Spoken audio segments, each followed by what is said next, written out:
زید ابن حارثہ امیر ہیں، یہ شہید ہو جائیں تو جعفر بن ابی طالب امیر ہیں، یہ شہید ہو جائیں تو عبداللہ بن رواحہ امیر ہیں، وہ شہید ہو جائیں تو پھر جس کو چاہے امیر بنا لو۔ سوچ سکتے ہو کہ 3000 کا لشکر دنیا کی سپر پاور کی 1 لاکھ فوج سے لڑنے جا رہا ہے۔ فی البدی کہا اے نفس اگر تو شہید نہ ہوا تو مرے گا تو صحیح، اور یہ موت کا میدان گرم ہے اور تیرے دونوں ساتھی شہید ہو کے جنت میں چلے گئے ہیں، تو بھی جان دے تاکہ ان کے ساتھ مل جائے۔ تو کسی نے اس شور شرابے میں آواز لگائی خالد بن ولید کو جھنڈا دو۔ ایک دم سارے کہنے لگے خالد کو دو، خالد کو دو، خالد کو دو۔ تو انہوں نے جھنڈا پکڑا اور دوسرے ہاتھ سے تلوار کو یوں بلند کیا تو فوراً میرے نبی نے فرمایا اب اللہ نے اپنی تلواروں میں سے ایک تلوار کو باہر نکال لیا ہے۔ اس طرح شام تک 8 تلواریں سیف اللہ کے ہاتھ سے ٹوٹی اور دشمنوں پر رعب چھا گیا۔ یہ کیا بلا ہے! قربان جاؤں خالد کی قبر کو بھی سلام ہے کہ انہوں نے کیا جنگی حکمت عملی، اور 57 ملکوں میں اللہ نے پاکستان کو ساری کمیوں کے باوجود یہ عزت بخشی ہے کہ یہ ایک ایٹمی طاقت ہے۔ یہی تو کانٹے کی طرح چبھتا ہے پاکستان ساری دنیا کے کافروں کو۔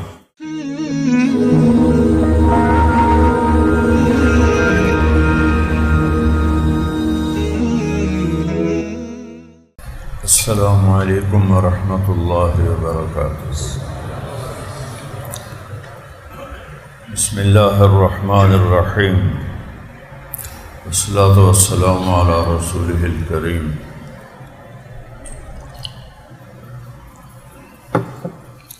وعلی آلہ واصحابہ اجمعین، اما بعد۔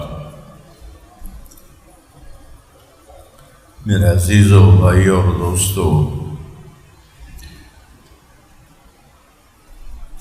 اللہ تعالیٰ قرآن میں اپنا تعارف کرواتا ہے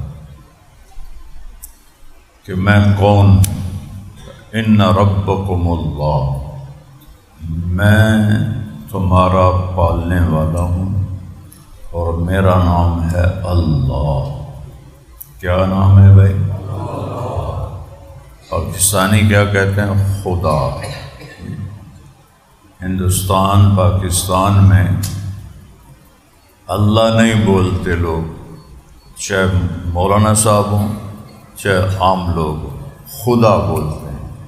خدا میرے رب کا نام نہیں ہے، کوئی مطلب ناجائز نہیں ہے خدا کہنا۔ خدا کا مطلب ہے جسے کسی نے نہ بنایا ہو۔ یہ فارسی کا لفظ ہے، 2 لفظوں سے بنا ہے، خود آ، جو خود آیا ہو، جسے کسی نے نہ بنایا ہو۔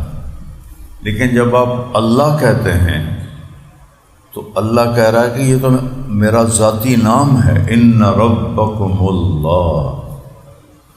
موسیٰ علیہ السلام سے اللہ کہہ رہا ہے اننی انا اللہ، موسیٰ میں ہوں اللہ۔ ایک دفعہ کہو سب اللہ، پھر کہو، پھر کہو۔ عرش تک اس کی گونج گئی ہے، اور یہاں جتنے فرشتے موجود ہیں، ہر خیر کے مجلس میں فرشتے ہوتے ہیں، وہ آپ کے اس نغمے سے وہ بھی شاد و آباد ہو گئے۔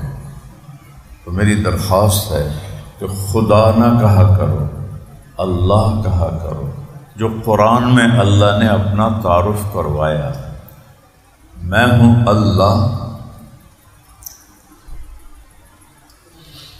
کیا کرتا ہوں؟ الذی خلق السماوات والارض فی 6 ایام، 6 دن میں کائنات کو بنایا۔ ثم استوى علی العرش، عرش پر اپنا تخت بچھایا۔ یغشی اللیل النہار، دن اور رات کا نظام چلایا۔ یطلبہ حثیثا، دن آگے چلتا ہے رات پیچھے چلتی ہے۔ الشمس والقمر والنجوم، سورج، چاند، ستارے، سیارے، مسخرات بامرہ، تیرے رب کے حکم کے تابع ہیں۔ الا لہ الخلق والامر، اور سے سنو کہ خالق بھی میں ہوں اور حاکم بھی میں ہوں، بنانے والا بھی میں ہوں اور حکومت بھی میری ہے۔ یہاں وہ ہوتا ہے جو اللہ چاہتا ہے۔ تو اللہ نے مختلف انداز سے سمجھایا، ہم سے شروع کیا، قل ارأیتم ان اخذ اللہ سمعکم وابصارکم وختم علی قلوبکم من الہ غیر اللہ یاتیکم بہ۔ مجھے بتاؤ فیصلہ بادیو، اگر میں تمہارے کان بند کر دوں، آنکھوں کا نور واپس لے لوں، سننے کی طاقت بند کر دوں، دلوں پر تمہارے مہر لگا دوں، میرے سوا کوئی ہے جو تمہیں آنکھوں میں نور دے، کانوں میں سننے کی طاقت دے، اور دل، قرآن دل کی بات کرتا ہے، دماغ کی بات نہیں کرتا ہے، دل کی بات کرتا ہے۔ اور آج کی تحقیق نے یہ بتایا کہ دل دماغ کو بھی کنٹرول کرتا ہے۔ سائنسدان کہتے ہیں کہ دماغ دل کو کنٹرول کرتا ہے، قرآن کہتا ہے دل دماغ کو کنٹرول کرتا ہے۔ تو آج کی جدید سائنس میں پتہ چلا ہے کہ دل کے اندر ایک سسٹم ہے جو دماغ کے اوپر بھی حکومت کرتا ہے۔ تو اللہ کہتا ہے اگر میں تمہارا یہ واپس لے لوں سب کچھ، تو میرے سوا کوئی ہے جو تمہیں واپس کر سکے؟ پھر دوسری طرح اللہ کہتا ہے ان یشاء یذہبکم ویأتی بخلق جدید، چاہوں تو تمہیں قبروں میں پہنچا دوں اور نئی مخلوق لے کر آؤں، تو مجھے روک لو گے؟ کوئی موت نو روک کے دکھاؤ تو صحیح۔ پھر ایک اور طرح سے کہتا ہے وَنُنشِئُکُم فِیمَا لَا تَعْلَمُونَ، اور تمہیں لے کے نہ جاؤں، تمہیں زندہ ہی رکھوں لیکن تمہاری جنس بدل دوں، بندر بنا دوں، خنزیر بنا دوں، کتا بنا دوں، جانور بنا دوں، جو چاہوں تمہاری شکل بنا دوں، روک لو گے؟ اللہ نے موسیٰ علیہ السلام کی قوم کو ایک رات میں انسان سوئے، پورا شہر حکم آیا کونو قردۃ خاسئین، بندر بن جاؤ ذلیل ہو کر۔ صبح جب آنکھ کھلی قریب کے بستی والوں کی تو انہوں نے دیکھا پوری بستی بندر ہی بندر، بندر ہی بندر، چھوٹے بڑے سب بندر، اور جو رشتہ داریاں تھیں وہ بندر آ کے اپنے رشتہ دار کے پاؤں پکڑے، چومے، روئے۔ یہ وہ تھے جنہوں نے مچھلی کا شکار کیا اللہ کے روکنے کے باوجود کہ تم نے ہفتے کو مچھلی کا شکار نہیں کرنا، انہوں نے پھر بھی کیا۔ تو اللہ تعالیٰ نے کہا چلو بندر بن جاؤ۔ تو اللہ کہہ رہا ہے میں تمہیں بندر بنا دوں تو روک لو؟ ہمارے اوپر اللہ اپنی شہنشاہی بتا رہا ہے، پھر کائنات پہ اپنی شہنشاہی بتا رہا ہے۔ قل ارأیتم ان جعل اللہ علیکم اللیل سرمدا الی یوم القیامہ من الہ غیر اللہ یاتیکم بضیاء، مجھے بتاؤ اگر میں رات کو کھڑا کر دوں، دن کو نکلنے نہ دوں، کون ہے جو میرے سوا سورج کو لائے گا؟ ہے کسی میں طاقت کہ اس کو لا کے دکھا سکے؟ میں نکلنے نہ دوں، رات کو ڈھلنے نہ دوں، تو چند ہفتوں میں سارے ہی مر جائیں گے، فریز ہو جائیں گے۔ قل ارأیتم ان جعل اللہ علیکم النہار سرمدا الی یوم القیامہ من الہ غیر اللہ یاتیکم بلیل تسکنون فیہ افلا تبصرون، مجھے بتاؤ میں اگر دن کو کھڑا کر دوں اور رات کو نہ آنے دوں تو میرے سوا کون ہے جو سورج کو غروب کرے گا؟ اور اگر یہ سورج مسلسل سر پہ کھڑا رہے تمہاری کھالیں چٹک جائیں گی، زمین میں آگ لگ جائے گی۔ اس طرح اللہ اپنی طاقت کو بتاتا ہے کہ للہ ما فی السماوات و ما فی الارض، یہاں جو کچھ ہے وہ اللہ کا ہے. للہ المشرق والمغرب، مشرق مغرب سب اللہ کا ہے. اینما تولوا فثم وجہ اللہ، جدھر دیکھو گے اللہ تمہارے سامنے، جدھر دیکھو گے اللہ تمہارے سامنے ہے. یعنی اللہ کی قدرت، اللہ کی بادشاہی، اللہ کا جاہ و جلال تمہارے سامنے ہے. پہاڑوں کی بلند چوٹیوں میں تمہیں اللہ کی صدا نظر آئے گی کہ ان کا بنانے والا اللہ ہی ہے. آسمان کی بلندی بتاتی ہے کہ میرا مالک اللہ ہے. سورج کی گردش بتاتی ہے کہ میرے اوپر اللہ کی بادشاہی ہے. ایک گیس کا گولا ہے، سورج کوئی ٹھوس چیز نہیں ہے، گیس ہے، گیس. اور زمین سے 12 لاکھ گنا بڑا ہے سورج، اور 9 لاکھ کلومیٹر اس کی رفتار ہے فی گھنٹہ. 9 لاکھ کلومیٹر، 6 لاکھ کلومیٹر فی گھنٹہ اس کی رفتار ہے. آگ 3 لاکھ کلومیٹر کے شعلے نکلتے ہیں، اور یہ کوئی مٹی پتھر روڑا نہیں ہے، گیس ہے، ہیلیم ہائیڈروجن. اور ایک گیس کا گولا کروڑوں سال سے ایک سیدھ پہ نکلتا ہے، اسی پہ جا کر ڈوبتا ہے. نہ ایدے جانتا ہے نہ ایدے جانتا ہے، گیس ہے. گیس کو کون ایک راستے پر اربوں سال سے چلا رہا ہے، اس کو ہلنے نہیں دیتا، نہ ادھر نہ ادھر. تو یہ میرے رب کی طاقت ہے. الشمس والقمر والنجوم مسخرہ، سورج چاند ستارے تیرے رب کے تابع ہیں. یہاں وہ ہوتا ہے جو اللہ چاہتا ہے. ما شاء اللہ کان وما لم یشاء لم یکن. اللہ جو چاہتا ہے وہ ہوتا ہے، جو نہیں چاہتا وہ نہیں ہوتا. اگر ہم دنیا اور آخرت کے مسائل حل کرنا چاہتے ہیں، اللہ کو ساتھ لے لیں. یا ابن آدم اطلبنی تجدنی، میرا بندہ میری طلب میں آ، میں تجھے مل جاؤں گا. دنیا کی طلب میں جا، کبھی دوں گا کبھی نہیں دوں گا. ما نشاء لمن نرید، ہر بازار میں بیٹھنے والا نفع نہیں اٹھاتا. نقصان گھاٹے دکان بند، نقصان گھاٹے مل بند، کسی کی 1 سے 10 بن گئی، کسی کی 10 سے 1 بن گئی، 1 بھی چلی گئی.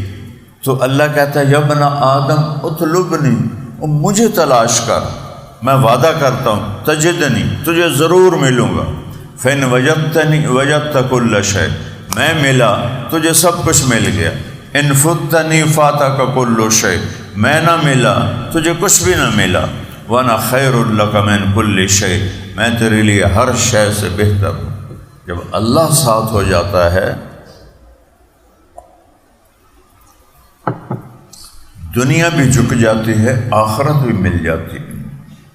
اللہ ساتھ نہ ہو تو ہم تو جانور سے بدتر ہیں، کہ جانور اللہ کو یاد کرتا ہے اور یہ انسان ہو کر اللہ کو یاد نہیں کرتا. تو میرے نبی نے مٹھی بھر اپنے ساتھیوں کے ساتھ اللہ کو ان کے ساتھ جوڑ دیا، یا اللہ یہ تیرے بندے، اور انہوں نے بھی بندے ہونے کا حق ادا کر دیا. پھر اللہ تعالیٰ نے اپنے غیبی نظام سے ان کو کس طرح دنیا میں اونچا کیا اور ان کو بلند کیا کہ پہلی جنگ 313، 8 تلواریں، 2 گھوڑے، 60 اونٹ یا اونٹنیاں، باقی ڈنڈے سوٹے بس. اور ادھر 1000 کا لشکر قریش کا، اور اس میں 300 گھوڑ سوار اور 700 تلواریں، اور سب نیزہ بردار، کوئی جوڑ ہے ہی نہیں.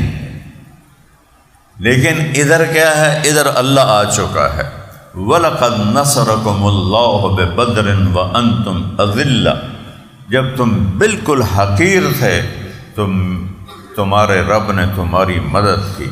انی ممدکم بألف من الملائکۃ مردفین، قریش 1000 ہیں، میں 1000 فرشتے بھیج رہا ہوں۔ بدر کی جنگ میں ایک دم ہوا چلی زور سے۔ حضرت علی نے پوچھا یا رسول اللہ یہ ہوا کیسی ہے؟ آپ نے فرمایا جبریل 500 فرشتے لے کر آ گیا ہے۔ تھوڑی دیر کے بعد پھر ہوا چلی تیز، جب بگولا اٹھتا ہے نا ایسا۔ پھر حضرت علی نے پوچھا یا رسول اللہ یہ کیا ہے؟ آپ نے کہا میکائیل 500 فرشتے لے کر آ گیا ہے۔ فرشتہ تو ایک ہی کافی ہے، اللہ نے 1000 بھیجا کہ وہ 1000 ہیں، میں 1000 فرشتے بھیج رہا ہوں۔ ان لے آؤ ساری دنیا نو تے ہرا کے بھی کھاؤ جن کے ساتھ فرشتے ہوں۔ ایک صحابی نے پوچھا یا رسول اللہ میں نے 2 آدمیوں کو دیکھا تھا آپ کے دائیں بائیں جو بہت زبردست لڑائی کر رہے تھے، اور وہ مدینے کے تو نہیں ہیں، قریش میں سے بھی نہیں ہیں، وہ کون تھے؟ آپ نے کہا اورأیتہ ہوں، تو نے دیکھ لیا تھا؟ کہ جی میں نے دیکھا ہے، کہ میرے اس طرف جبریل تھا ادھر میکائیل تھا، وہ قتال کر رہے تھے انسانی شکل۔ تو اللہ کو ساتھ لینا ہم بھول گئے ہیں۔ جب اللہ ساتھ ہوتا ہے تو ہر طاقت نیچے ہو جاتی ہے۔ یہ آپ کی پہلی جنگ بدر، 70 ان کے مارے۔ ابو الیسر ایک صحابی ہیں انصاری، چھوٹا قد، حضرت عباس کی مشکیں کس کے پیچھے ان کو پکڑ کے لا رہے ہیں۔ حضرت عباس کا قد اتنا اونچا ہے کہ جب وہ گھوڑے پر بیٹھتے تھے تو ٹانگیں زمین پہ لگتی تھیں، اتنا لمبا قد تھا۔ وہ اونٹ پہ بیٹھتے تھے، ٹنگا ہیٹھاں گسٹنگ دیاں، اور ان کو اتنا سا صحابی باندھ کے لا رہا۔ اور حضرت عباس جب سامنے آیا تو اتنے شرمندہ کہ اچھو جب میں نے نپ گیا، تو کہنے لگے بھتیجے مجھے اس نے نہیں پکڑا، کوئی اور مخلوق کی زمین آسمان کے درمیان جس نے میرے ہاتھ پکڑ کے باندھ کر اس کو رسی پکڑائی ہے، مجھے اس نے نہیں پکڑا۔ تو ابو الیسر کہنے لگے نہیں رسول اللہ میں نے پکڑا ہے۔ آپ نے کہا اسکت فقط ایدک اللہ بملک کریم، چپ کر بندہ خدا، تینوں پتہ ہے اللہ نے تیری مدد کی ہے فرشتے کے ذریعے۔ وہ جو کہہ رہے ہیں حضرت عباس کے کسی نے میرے ہاتھ باندھے، فرشتے تھے، کب اللہ نے تیری فرشتے کے ذریعے مدد کی ہے۔ جب اللہ ساتھ ہوتا ہے تو اس طرح نظام بدلتے ہیں، اس طرح اللہ کا غیبی نظام چلتا ہے۔ پھر ایک جنگ جو روم سے ہوئی، پہلی جنگ جو بڑے دنیا کی سپر پاور سے ہوئی، جنگ موتا۔ آپ نے حضرت حارث بن عمیر ازدی صحابی ہیں، ان کو شام کے گورنر کے پاس بھیجا دعوت دینے کے لیے، خط دے کے بھیجی۔ راستے میں بلقا ایک ریاست آتی ہے، شام کے تابع ہے، اس کا گورنر تھا شرحبیل بن عمر غسانی۔ اس نے آپ کو پکڑوایا اور جب پوچھا کہ یہ تو اس نبی کا بھیجا ہوا ہے، اس نے ان کو قتل کا حکم دے دیا اور انہیں قتل کر دیا۔ کسی قاصد اور سفیر کو قتل کرنا انٹرنیشنل لا تھا کہ اسے قتل نہیں کر سکتے۔ تو اس نے اتنی بڑی خلاف ورزی کی تو آپ نے کہا ہم اس کا بدلہ لیں گے، اور آپ نے 3000 کا لشکر تیار کیا۔ یہ میکسیمم عدد تھا مدینے میں صحابہ کا۔ تو کہا زید بن حارثہ امیر ہیں، یہ شہید ہو جائیں تو جعفر بن ابی طالب امیر ہیں، یہ شہید ہو جائیں تو عبداللہ بن رواحہ امیر ہیں، وہ شہید ہو جائیں تو پھر جس کو چاہے امیر بنا لو۔ ایک یہودی سنتا پہ آئی، ہو سکا اے ترایا تو ہوں واپس نہیں آمدے، کہ نبی جب اس طرح بھی کہہ دے تو وہ ہوتا ہی ہے اے ترایا واپس نہیں، نہ مراداں دا اے حال آئی بھئی جان دین سچا نبی ہے، ایمان نہیں لیا ہوں۔ اللہ سے پناہ مانگو گمراہی سے۔ اتنا یقین ہے کہ یہی نبی ہے؟ کہا نہیں مانیں گے۔ اور ان کے جو بڑے تھے قریظہ، نذیر، قینقاع، یہ 3 صحابی ہیں حضرت موسیٰ علیہ السلام کے۔ امام صاحب حج بیان کر رہے تھے، موسیٰ علیہ السلام حج کرنے آئے، حج سے واپس جا رہے تھے تو مدینے کی جگہ خالی تھی۔ ان 3 ساتھیوں نے اس جگہ کو پہچانا کہ یہاں آخری نبی آئے گا، تو ان تینوں نے موسیٰ علیہ السلام سے اجازت مانگی کہ اللہ کے نبی ہمیں اجازت ہے کہ ہم 3 فیملیاں یہاں رہ جائیں تاکہ جب وہ آخری نبی آئے تو ہماری اولادیں اس پہ ایمان لائیں۔ اترایا تھا اس وقت چوپٹ زمین آباد ہو گئے، اسے آباد کیا، اور جب کوئی 1500 سال کے بعد اللہ کے نبی تشریف لائے تو انہی کی اولادیں سب سے بڑی دشمن بن گئی۔ تو وہ کہنے لگا یہ 3 تو گئے۔ تو جب یہ لشکر مدینے سے روانہ ہوا، اردن میں داخل ہوا، تو ایک جگہ تھی ہے معان، وہاں انہیں خبر ملی کہ سارے عرب کے عیسائی جو ہیں وہ اور روم کا لشکر مل کے 1,00,000 فوج تیار کھڑی ہے، 3,000۔ تو سارے وہاں رک گئے۔ جہاں جنگ ہوئی اس کا نام ہے موتا۔ موتا اور معان میں کچھ 40 کلومیٹر کا فاصلہ ہے، اندازے سے کہہ رہا ہوں کوئی 50 کلومیٹر۔ تو سارے اکٹھے ہو گئے کہ اب کیا کریں، 1,00,000 کا لشکر ہے، ہم 3,000 ہیں، ہم تو نہیں لڑ سکتے، ہمیں واپس جانا چاہیے، اللہ کے نبی کو خبر دینی چاہیے۔ تو عبداللہ بن رواحہ کھڑے ہو گئے، کیا زمین آسمان نے ایسے لوگ پھر نہیں دیکھنے جو میرے نبی کے صحابہ تھے۔ کہنے لگے وہ کس بات پہ ڈر رہے ہو؟ ما نحن الا باحدى الحسنيين، ہمیں 2 باتوں میں سے ایک بھلائی تو مل کے رہے گی، تو کیوں واپس جاتے ہو، کیوں نبی کو پریشان کرتے ہو؟ 2 باتوں میں سے ایک یقین ہے، یا اللہ ہمیں فتح دے گا، وہ بھی ہمیں مطلوب ہے، فتح نہ ملی تو اللہ میں شہید کرے گا، وہ بھی ہمیں مطلوب ہے، شہادت بھی مطلوب ہے، فتح بھی مطلوب ہے۔ شہادت ہے مطلوب مقصود مومن، نہ مال غنیمت نہ کشور کشا۔ حضرت عبداللہ کی تقریر نے سب کو گرما دیا۔ سوچ سکتے ہو کہ 3,000 کا لشکر دنیا کی سپر پاور کی 1,00,000 فوج سے لڑنے جا رہا ہے۔ کسی فوجی جرنیل سے پوچھو کیا ایسا ممکن ہے؟ لیکن یہ کیوں جا رہے ہیں؟ وہ کہہ رہے ہیں اللہ ہمارے ساتھ، اللہ معانا۔ اور جب میں گیا ہوں موتا اور سارا میدان دیکھا ہے اور شہداء کی قبریں دیکھی ہیں، فاتحہ پڑھا ہے، جب وہاں پہنچے اور آمنے سامنے لشکر ہوئے، حضرت زید نے جھنڈا اٹھایا جو پہلے امیر تھے، وہ 3,000 1,00,000 سے لڑ گئے۔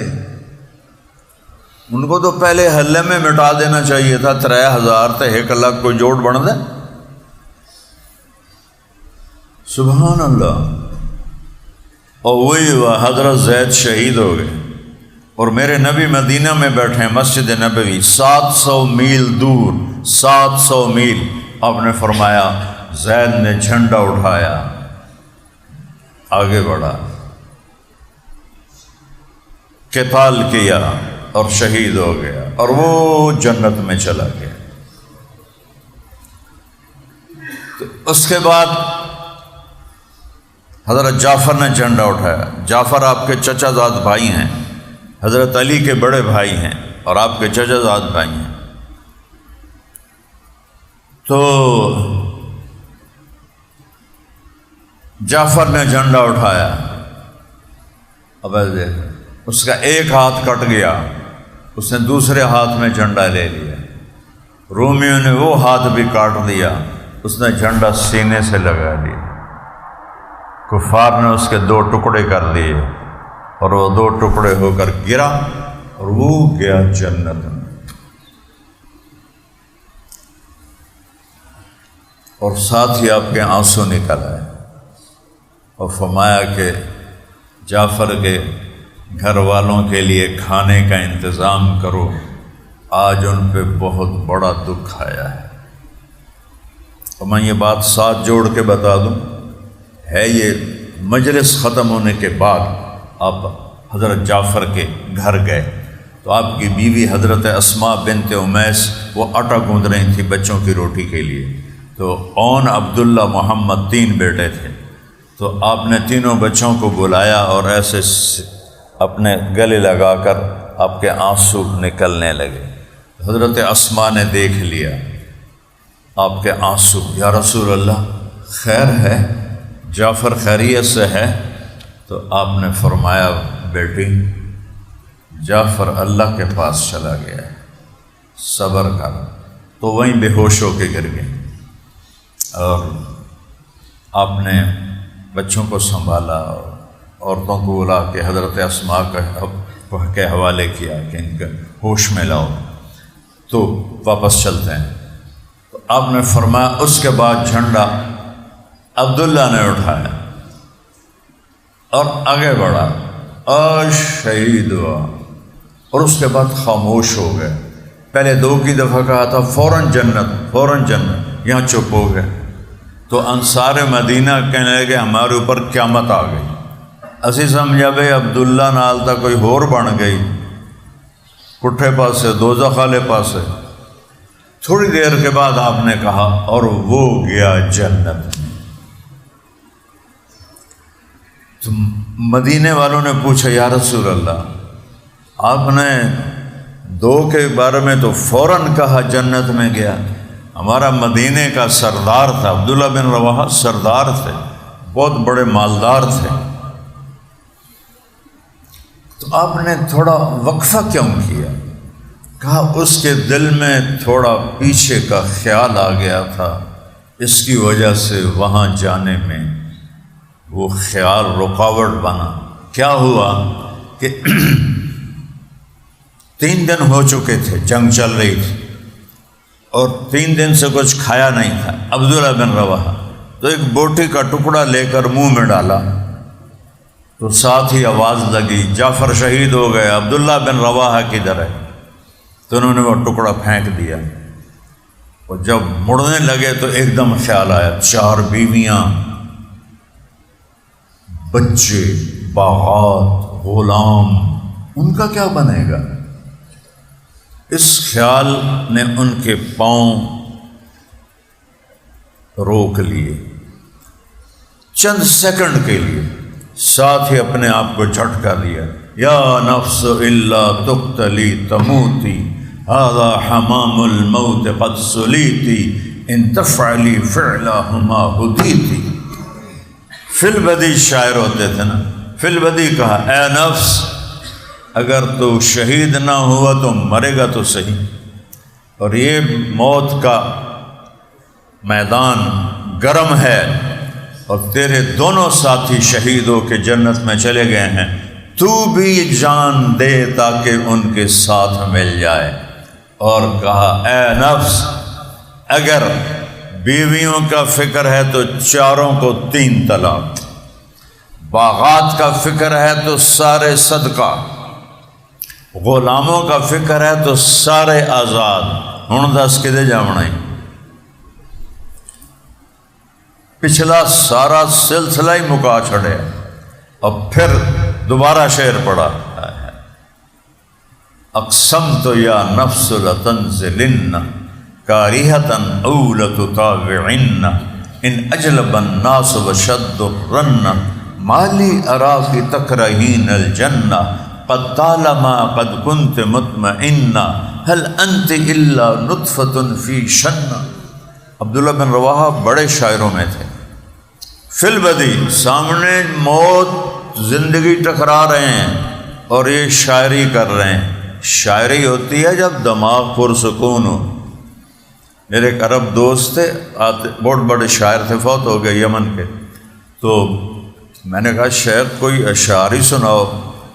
کہنے لگا شعر کی آمد ہوتی ہے جب یہ پرسکون ہو، اور جماعت میں نکل کے ادھر گشت کرو، ادھر تعلیم کرو، ادھر بیان کرو، ادھر وصولی کرو، تو شاعری کہاں سے کروں؟ اور یہ تو چھوٹی چھوٹی باتیں اس نے ادھر پیش کی، وہ تو سامنے سر دھڑ سے کٹ رہے ہیں، اور وہ اس وقت شاعری کر رہے ہیں کیا؟ قسم ہے اللہ کی اے نفس تجھے جنگ میں اترنا ہوگا، تو چاہے یا نہ چاہے تجھے جنگ میں اترنا ہوگا۔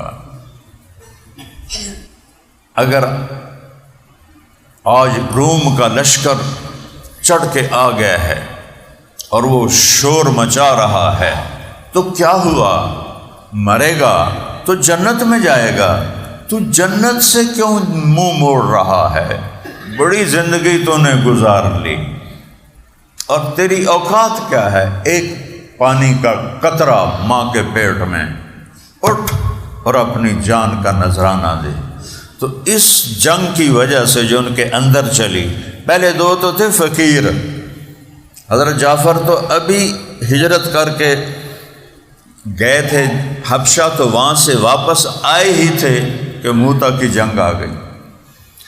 پہلے دونوں تو فقیر تھے، یہ مالدار تھے، ان کو اس نے خیالات نے روکا، ان کو جھٹکا دیا اور شہید ہو گئے۔ تو وہ جو جھٹکا آیا تھا، بیوی کا خیال، بچوں کا خیال اور غلاموں کا خیال، باغات کا خیال، اس نے تھوڑی دیر کے لیے قدم روکے، جنت میں جانے میں دیر ہو گئی، لیکن دے دی آپ نے خوشخبری، جنت میں داخل ہو گئے۔ اور میں جب موتا گیا تو ان کی قبریں بھی ایسے، حضرت جعفر اور حضرت زید ایک ہی حاتم میں دفن ہے، دونوں کے مقبرے ایک ہی حاتم ہیں، اور عبداللہ بن رواحہ ان کا مقبرہ یہاں سے جیسے وہ گیٹ ہے، اس گیٹ اتنے فاصلے پر حضرت عبداللہ بن رواحہ کا مقبرہ ہے۔ تو وہ شروع میں تھوڑا ٹھٹ کے، تو دو کی قبریں ساتھ ہیں کہ انہوں نے نہ سوچا نہ سمجھا نہ دیکھا، اللہ اکبر، ان کو تھوڑا سا دنیا نے روکا تو اس کو انہوں نے ٹھوکر ماری اور اس پر ان کی جان لگی، تو ان کی قبر بھی ذرا فاصلے پر ہے۔ تو عبداللہ بن رواحہ کی شہادت پہ جھنڈا گر گیا، چونکہ اب امیر کوئی نہیں۔ ثابت بن اکرم رضی اللہ عنہ بدری صحابی ہیں، ہاں اس سے پہلے کا واقعہ سنا۔ جب لشکر آمنے سامنے ہوئے تو ثابت بن اکرم تو جنگ بدر کے صحابی ہیں، ابو ہریرہ ساتھ کھڑے تھے، ان کی پہلی جنگ ہے، ان کا ایک رنگ آئے ایک جائے، ایک آئے ایک جائے۔ تو ثابت رضی اللہ عنہ نے ویکھ لیا، کہنے لگے ابو ہریرہ لعلک تری جموعا کثیرا، لگتا ہے بڑے لشکر کو دیکھ کے ڈر رہے ہو۔ کہنے لگا بھائی واقعی ڈر رہا ہوں۔ تو انہوں نے فرمایا ما شہدت معنا بدرا، تو بدر میں ہوتا تجھے کبھی ڈر نہ لگتا۔ انا لا ننصر بالکثرہ، ہم عدد کی زیادتی سے نہیں فتح پاتے بلکہ اللہ کی مدد سے فتح پاتے ہیں۔ تو ثابت بن اکرم نے جھنڈا اٹھایا، کہا بھئی یہ جھنڈا دو، کسی کو دو۔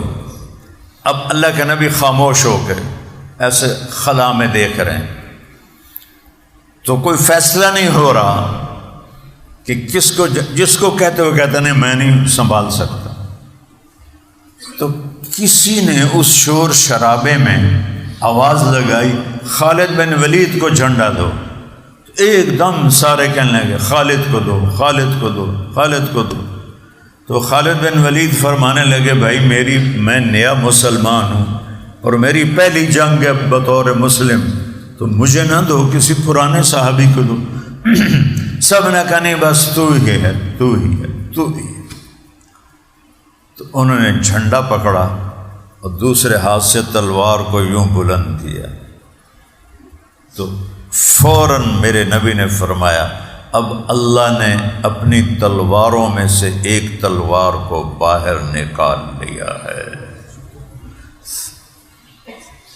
الآن صلی اللہ سیفا من سیوفہ، سین کے ساتھ صلی، تلوار نکالنا، کہ اب اللہ نے اپنی تلواروں میں سے ایک تلوار کو نکال لیا ہے جس پر آپ کو سیف اللہ کا ٹائٹل ملا، اور دنیا میں ایک ہی شخص کو یہ ٹائٹل ملا ہے، آج تک اور کسی کو نہیں ملا۔ جب وہ انتقال کر رہے تھے 56 سال صرف عمر تھی ان کی، تو رونے لگے، کہنے لگے کہ میں نے 100 سے زیادہ جنگیں لڑی ہیں اور ہر جنگ میں پہلی صف میں لڑا ہوں کہ شہید ہو جاؤں، لیکن آج عورتوں کی طرح میں بستر پہ مر رہا ہوں۔ تو محدثین لکھتے ہیں کہ خالد کبھی شہید نہیں ہو سکتے تھے، انہوں نے بستر پہ ہی مرنا تھا کہ اللہ کی تلوار ٹوٹ نہیں سکتی۔ وہ سیف ان کی شہادت میں ان کا ٹائٹل رکاوٹ بنا، سیف اللہ شہید ہو جائیں تو اللہ کی تلوار ٹوٹ گئی نا، تو اللہ کی تلوار ٹوٹ نہیں سکتی، نیام میں جا سکتی ہے، ٹوٹ نہیں سکتی۔ تو فرمایا میرے جسم میں کوئی جگہ ایسے نہیں جس پہ زخم نہ ہو، تلوار کا نشان، تلوار کا، تیر کا، نیزے کا، لیکن دیکھو میں عورتوں کی طرح مر رہا۔ تو علماء فرماتے ہیں وہ 100 کی بجائے، میں اپنے طرف سے 100 کی بجائے 1000 جنگیں بھی لڑتے، شہید نہیں ہو سکتے تھے کہ سیف اللہ کو کوئی توڑنے والا پیدا نہیں۔ تو یوں تلوار اٹھائی نا، ایسے کیا منظر ہوگا۔ ایک افراتفری میں ایک آدمی جھنڈا اٹھاتا ہے، تلوار پکڑتا ہے، اور میرے نبی وہاں فرماتے ہیں اب اللہ نے اپنی تلواروں میں سے ایک تلوار کو نکال لیا، اور آپ نے تکبیر پڑھی اور حملہ کیا، اور شام تک لڑائی ہوتی رہی۔ آپ کے ہاتھ 8 تلواریں ٹوٹیں لڑتے لڑتے۔ جب تلوار ٹوٹتی فرماتے کوئی ہے اللہ کا بندہ میری مدد کرے، تو دوسرے صحابی آ کے تلوار دے دیتے تھے۔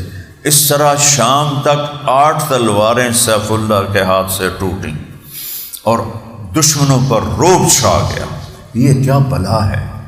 ویسے بالکل دبلے پتلے تھے، پتلے سے تھے، دیکھنے میں لگتا تھا کوئی روح، کوئی جان، کوئی طاقت کوئی نہیں، لیکن ایک لوہا، ایک پہاڑ اس شخص کے اندر اللہ نے بھر دیا تھا، اور اس قدر تیزی تھی ان کی نقل و حرکت میں۔ حضرت عمر نے ان کو جو معزول کیا اس کی وجہ یہ تھی کہ لشکر ان کا ساتھ نہیں دے پا رہا تھا، اتنی ان میں تیز رفتاری تھی۔ اس وجہ سے یہ ایویں بونگی بات ہے کہ حضرت عمر نے اس لیے ہٹا دیا کہ لوگوں کا یقین خالد پہ آ گیا تھا۔ صحابہ یقین خالد پہ جا سکتا ہے؟ یہ بالکل واہیات بات ہے۔ اس لیے ہٹایا تھا کہ لشکر اور خالد ایک پیج پر نہیں تھے، جو خالد میں طاقت اور سرعت اور تیزی تھی وہ ساتھ نہیں دے پاتے تھے، اس لیے آپ نے ایک نرم مزاج حضرت ابو عبیدہ کو امیر بنایا اور خالد کو ساتھ رکھا۔ تو اللہ نے ان کو جنگ کا علم الہام کیا تھا۔ اب رات کو انہوں نے کیا کیا، میں دیکھا نا سارا میدان، پیچھے پہاڑ ہیں، انہوں نے پہاڑوں پہ آگ جلوا دی، ہر پہاڑ پہ آگ۔ آگ کا مطلب تھا کہ کوئی نیا لشکر آ گیا ہے۔ رات کا وقت، سردی کا موسم ہے علاقہ، تو جب رومیوں نے دیکھا نا کہ او بھی آگ، او بھی آگ، او بھی آگ، او بھی آگ، ان پر نفسیاتی روپ پڑ گیا۔ وہ یہ تو اور آ گئے، 3000 نہ ان سنبھالے جاندے پہ، یہ تو ہور آ گئے تو ساڈا بڑھنا چاہیے۔ اور جب صبح ہوئی، سبحان اللہ، تو آپ نے لشکر کی ترتیب بدل دی۔ 2 دن سے جو رائٹ پہ لڑ رہے تھے ان کو لیفٹ پہ کر دیا، جو لیفٹ پہ لڑ رہے تھے ان کو رائٹ پہ کر دیا، جو درمیان میں تھے اس میں اگلی صفوں کو پیچھے کر دیا، پچھلی صفوں کو آگے کر دیا، اور 100 آدمی پیچھے چھپا دیے کہ ہر تھوڑی دیر کے بعد تکبیر پڑھتے ہوئے 10 آدمی آئیں اور آ کے حملہ آور ہوں۔ تو رات کو انہوں نے آگ دیکھی صبح جب دیکھا تو چہرے بدلے ہوئے ہو، کہنے لگے 2 دن سے جو لڑائی ہو رہی تھی چہرے پہچانے جا رہے تھے، کہنے وہ گل سچی ہو گئی، واقعی لشکر آ گیا، اے سارے نویں نظر آ رہے ہیں بندے، وہ اور دب گئے۔ سبحان اللہ۔ اور جب حملہ ہوا تو تھوڑی دیر کے بعد 10 آدمی تکبیر پڑھتے ہوئے، گھوڑے دوڑاتے ہوئے، تو جنگ میں کون گنتا ہے کہ کتنے آ رہے ہیں؟ وہ تکبیر سنو کہنے لگا بھئی تو اور بھی آ گئے۔ تھوڑی دیر کے بعد پھر 10 آدمی اللہ اکبر، وہی حال ہوئے تو اور بھی آ گئے۔ پھر تیسرا گروپ اللہ اکبر، وہ تو پیشاب دی جھگ طرح باندھے گئے 10 دستے جب 10 کی شکل میں آئے۔ قربان جاؤں خالد کی قبر کو بھی سلام ہے کہ انہوں نے کیا جنگی حکمت عملی، رات کی آگ سے ڈرایا، صبح ترتیب بدلی، چہرے نئے، اس سے ڈرایا، پھر 10 آدمی آ رہے ہیں تکبیر پڑھتے ہوئے، 10 دفعہ اس سے ان کو ڈرایا۔ وہ اتنا مرعوب ہوئے کہ وہ پیچھے ہٹنے لگے، چونکہ 3000 1,00,000 کو میدان سے نہیں بھگا سکتے تھے، یہ تو ایک طبعی بات ہے۔ تو خالد بن ولید نے اپنے لشکر کو آہستہ آہستہ پیچھے ہٹانا شروع کیا۔ رومیوں پر اتنا رعب تھا کہ ان کو ہمت نہیں ہوئی کہ پلٹ کے حملہ کر دیں کہ 3000 ہونے مار دیں گے، ایسا خوف چھایا۔ اور آپ پورے لشکر کو 3000 1,00,000 کتنے شہید ہوئے؟ 3 دن کی جنگ صرف 14 انہوں کتنے مارے گئے؟ 5000۔ اپنے عدد سے بھی زیادہ انہوں نے ان کے بندے مار دیے، ان کے 5000 مارے گئے، صحابہ صرف 14۔ تو 11 کی قبریں ایک احاطے میں ہیں، ایسے چھوٹی سی دیوار ہے اس کے اندر ہیں، اور 3 میں 2 کی قبریں ایک احاطے میں ہے اور ایک کی قبر دوسرے احاطے میں ہے۔ ٹوٹل 14 3 دن کی جنگ 1,00,000 کے ساتھ ہے، اور صرف 14۔ انہوں نے تو پہلے دن ہی سارے نو مٹا دینا چاہیے، یہ بچ کے میں گئے۔ یہ اللہ کی مدد اور نصرت۔ اور 57 ملکوں میں اللہ نے پاکستان کو ساری کمیوں کے باوجود یہ عزت بخشی ہے کہ یہ ایک ایٹمی طاقت ہے۔ یہی تو کانٹے کی طرح چبھتا ہے پاکستان ساری دنیا کے کافروں کو، کہ اللہ تعالیٰ بھٹو کی قبر روشن کرے، وہ بنیاد ڈال کے گیا تھا، اور کیسنجر نے اس سے کہا تھا جو اس وقت وزیر خارجہ تھا، میں لاہور پڑھتا تھا اس وقت، تو کہ یہ ایٹمی سسٹم بند کرو۔ بھٹو نے کہا تھا میں تمہارا غلام نہیں ہوں، میں اپنے ملک کو دیکھ کے کروں گا جو اس کے حق میں بہتر ہے۔ تو کیسنجر نے کہا تھا ہم تمہیں عبرت کا نشان بنا دیں گے، ہم تمہیں عبرت کا نشان بنا دیں گے۔ وہ پھانسی چڑھ گیا لیکن ہمیں پٹڑی پہ ڈال گیا، اور پھر اللہ تعالیٰ ضیاء الحق کی قبر روشن کرے، اس نے اس کو بنوا دیا۔ اور پھر میاں نواز شریف صاحب کے زمانے میں انہوں نے ان کی بھی بڑی ہمت ہے کہ ان کو فون آ رہے ہیں کلنٹن کے کہ ایٹمی دھماکہ نہیں کرنا ہے، ایٹمی دھماکہ نہیں کرنا، جو مانگنا ہے لے لو، جو چاہتے ہو لے لو، اتنا لے لو، وہ لے لو، یہ لے لو، دھماکہ نہ کرو۔ لیکن اللہ ان کا بھلا کرے، انہوں نے ایٹمی دھماکہ کیا۔ تو پوری دنیا کا باطل اگر کسی مسلمان ملک سے ڈرتا ہے تو وہ پاکستان۔ ان کی اللہ نے ہمیں جو فوج دی ہے، ایسی فوج پوری دنیا میں کسی ملک کے پاس نہیں، 57 ملکوں میں کسی ملک کے پاس نہیں۔